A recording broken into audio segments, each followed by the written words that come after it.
Songs సినిమాలో సాంగ్స్కి ఎంత importance ఉంటుందో సపరేట్గా చెప్పక్కర్లేదు. సినిమాల్లో ప్రొఫెషనల్ సింగర్స్ క్యారెక్టర్స్ చేయడమే కాక రియల్ లైఫ్ కోసం సాంగ్స్ పాడిన కొంతమంది హీరోస్ కమ్ సింగర్స్ని ఇప్పుడు చూద్దాం భయ్య. మెగాస్టార్ చిరంజీవి గారు మాస్టర్లో తమ్ముడు అరే తమ్ముడు, మృగరాజులో చాయ్ చటుకున తాగరాబాయి పాటలు పాడితే బాలయ్య స్టేజ్ మీద మాత్రమే పాడాడు.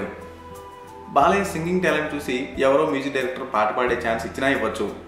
ఇక నాగార్జునబాబు సీతారామరాజులో సిగరెట్ సాంగ్, సోగ్గాడిలో కళ్ళు సాంగ్, రీసెంట్గా నిర్మలా కాన్వెంట్లో కొత్త భాష పాటలు పాడితే వెంకీ వాసులో సింగర్గా కనిపించాడు. ఇక సూపర్ స్టార్ మహేష్ బాబు కూడా వన్ నేనకొండలో సింగర్గానే కనిపించాడు. గోపిక గోదావరిలోనూ హీరో వేణు సింగర్గానే కనిపిస్తాడు. సిద్ధార్థ్, నితిన్ కూడా సందర్భాన్ని బట్టి సింగేశారు.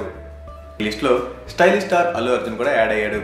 బన్నీ హరిశంకర్ డైరెక్షన్లో చేస్తున్న డీజే మూవీకి డిఎస్పీ మ్యూజిక్ కంపోజ్ చేస్తున్న సంగతి తెలిసిందే. డిఎస్పీ కంపోజిషన్లో బన్నీ ఓ పాట పాడబోతున్నాడట. తారక్ కూడా తెలుగుతో పాటు కన్నడలోనూ తన సింగింగ్ టాలెంట్ చూపించాడు. ఇప్పుడు బన్నీ మైక్ అందుకోబోతున్నాడు. మావాడు సింగర్గాను సత్తా చాటుతాడు అని కాన్ఫిడెంట్గా చెప్తున్నారు Bunny fans. Fresh film updates కోసం మా ఆరెంజ్ ఫిల్మ్ న్యూస్ ఛానల్ని సబ్స్క్రైబ్ చేసుకోండి.